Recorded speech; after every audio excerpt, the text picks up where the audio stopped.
At first glance, there was nothing unusual in the life of 14-year-old Susie Salman. She lived in a cosy house with her loving parents and her younger brother and sister. The girl was passionate about photography and dreamed of becoming a professional photographer in the future. But for now, she was content with taking pictures of those around her. For her age, Susie had already experienced many joyful emotions. She loved her family and enjoyed spending time with them. However, there had also been negative events in her life. The most terrifying day was when her younger brother almost choked after swallowing a toy. Susie had to take him to the hospital herself by stealing her parents' car. After this incident, her grandmother Lynn predicted a long and happy life for her granddaughter because she had saved her brother. Unfortunately, grandmother was mistaken. On December 6, 1973, 14-year-old Susie Salman was brutally murdered. On the eve of the murder, the entire Salman family went to the shopping mall. While Susie was fascinated by a handsome high school boy, a maniac living nearby was already watching her. Susie had even accidentally photographed him once when her parents were admiring his well-kept flower garden. It was after that encounter that the killer chose his new victim. That same evening, he began devising a plan to abduct Susie. On the morning of the murder, the girl managed to quarrel with her mother because she refused to develop all 24 of her film cassettes at once. It cost a considerable amount of money. Her father had to settle the argument. He suggested a compromise, to develop one cassette per month. Before school, her mother also made Susie wear a multicolored knitted hat. During recess at school, that same handsome high school boy approached the girl. He discreetly slipped a love note into her book and even arranged a date at the mall gazebo for the weekend. At that moment, Susie could have had her first real kiss in her life, but unfortunately the kids were interrupted. The short way home from school led through a mown cornfield. It got cold, so the girl decided to put on her hat. While taking it out, she accidentally dropped the note tucked inside, and while chasing after it, she ran into her future killer. Mr. Harvey lived next door and seemed like a very kind and well-mannered man. While the Salmans at home were preparing dinner and waiting for their daughter's return, the maniac tricked Susie into a secret hideout dug in the middle of the cornfield. After inspecting the hideout, Susie tried to leave, but it was already too late. Harvey wouldn't let her go. Sensing something was wrong, she rushed to the ladder, hit the kidnapper, and got out. The world around became blurry. After crossing the field, Susie ran past her classmate Ruth, who had just picked up her note. At that moment, the parents reported their daughter's disappearance to the police. Her father took her photograph with him and went out to search personally. In the city, Susie finally met her father, shouted to him, but for some reason, he didn't hear her. A moment later, the streets were empty. The girl ran home, but it was also empty, even though at that moment the police were in the house and her mother was giving a statement. Going upstairs, Susie saw a terrible scene. Her kidnapper was lying in the bathtub, and dirty, bloodied items were scattered around. Soon, the girl noticed her bracelet on the sink, and finally realized she was dead. The next day, the police found the first piece of evidence in the cornfield, the multicolored knitted hat. After showing it to the parents, the detective also reported that a buried dugout had been discovered in the field, with a significant amount of blood inside. The police began questioning the neighbors, but the killer was prepared for this. Earlier, he had burned the girl's personal belongings and clothes in the furnace and thoroughly cleaned the bathroom. While talking with the detective, Harvey suddenly realized he had forgotten to hide Susie's bracelet. Calmly answering questions, he hid the bracelet in his pocket, so the detective suspected nothing. That same evening, the maniac went to the quarry and threw the bracelet into the water, keeping only a small part of it as a memento. From that moment on, Harvey felt completely safe. He was sure that people would soon forget what had happened and move on with their lives. The killer failed to account for one thing. He didn't understand how much a father could love his child. In the next scene, Susie woke up in a strange place. Feelings of resentment, injustice, and a sense of something unfinished simply prevented her from going to heaven. She found herself between worlds, from where she could observe her loved ones. The first thing the girl remembered was the missed date, and she immediately saw a picture of her beloved Ray sitting alone in the mall gazebo. Soon, Ruth approached the guy. Handing over the found note, she suggested that Susie might not have left this world yet and was somewhere nearby. Suddenly, the heroine's vision was interrupted. An unfamiliar girl introduced herself as Holly and said that one cannot stay between worlds for long. Susie needed to say goodbye to the past quickly. Only after that could she reach heaven.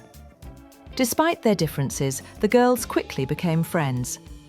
Susie decided to stay between worlds and try to somehow return home. Meanwhile, Jack, following the agreement, developed his daughter's films, 1 cassette per month. Unwilling to accept the loss, he also began his own investigation. The father was sure the kidnapper was someone local, as Susie was too smart to have contact with a stranger. Becoming obsessed with finding the maniac, Jack gradually distanced himself from the family. He didn't pay enough attention to his wife, and she fell into depression. To help, Grandma Lynn moved into the house. A whole year passed in this environment. Grandma Lynn managed the household. Jack continued his unsuccessful investigation, and Abigail never came to terms with the loss of her daughter. One day, she left home to rethink what had happened. The mother got a job on a farm in a southern state, worked hard, and regularly sent postcards to her family. The younger sister, Lindsay, continued to grow up. She met a nice guy, and one evening she had her first kiss. Susie watched this event from the sidelines, remaining between worlds. The heroine also often watched Ray. The guy grew closer to the mysterious Ruth, and they started spending their free time together. Gradually, the life of the Salmon family returned to normal. The relatives remembered Susie less and less often. During this period, Lindsay accidentally met the creepy neighbour. After an unpleasant conversation, she immediately began to suspect that he was involved in her sister's disappearance. The maniac had good intuition. He began to feel as if the girl was trying to provoke him. This thought wouldn't leave his head. He felt a familiar itch and began planning a new abduction.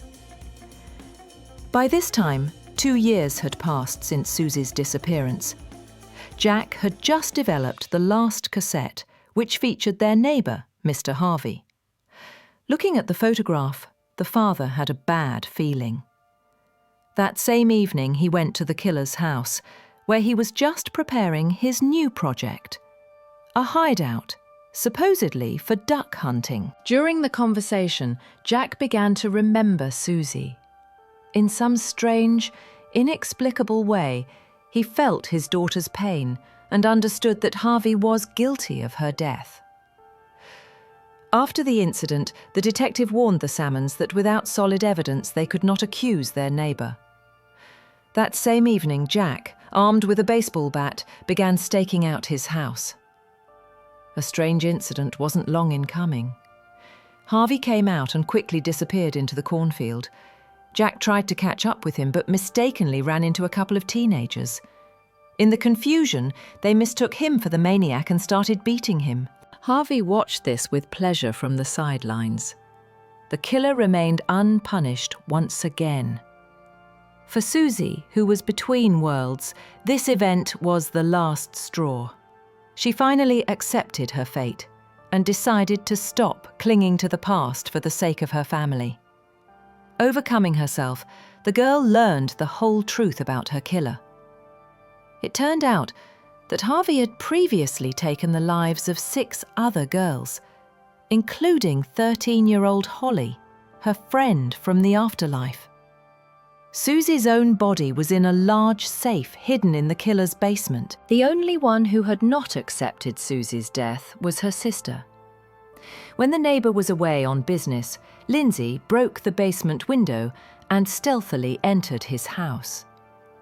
On the second floor, she found a notebook with a detailed abduction plan, a lock of Susie's hair, and newspaper clippings about her disappearance. At that moment, Harvey returned home. Hearing the noise, he immediately rushed upstairs. A chase began. The maniac almost caught the girl, but Lindsay managed to escape, taking the notebook as evidence.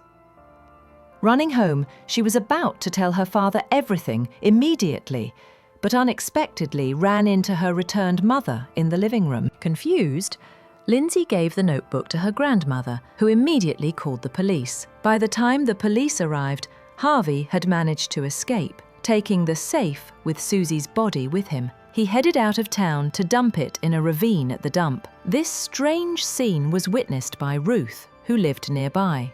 Meanwhile, in the afterlife, Susie met the maniac's other victims. A touching scene began in which the girls welcomed her and accompanied her on the path to heaven. Having experienced true bliss, Susie suddenly froze in place. The heroine had one unfinished business on Earth. Returning, her spirit entered Ruth's body. Ruth fainted for some reason. Ray rushed to her aid and soon realized that Susie was before him. The young people kissed. Thus, the girl's cherished wish was fulfilled. She finally went to heaven, and her body was laid to rest in the ravine. Years passed. The void left by Susie's death was gradually filled with the love of her relatives. The parents returned to their former lives, and Lindsay got married and soon became pregnant. At the end of the film, Harvey met a young girl at a diner and offered her a ride. Standing on the edge of a cliff, he was refused. Then, clearly not by chance, an icicle fell on him from a tree. Losing his balance, the maniac fell down, finally receiving his deserved punishment.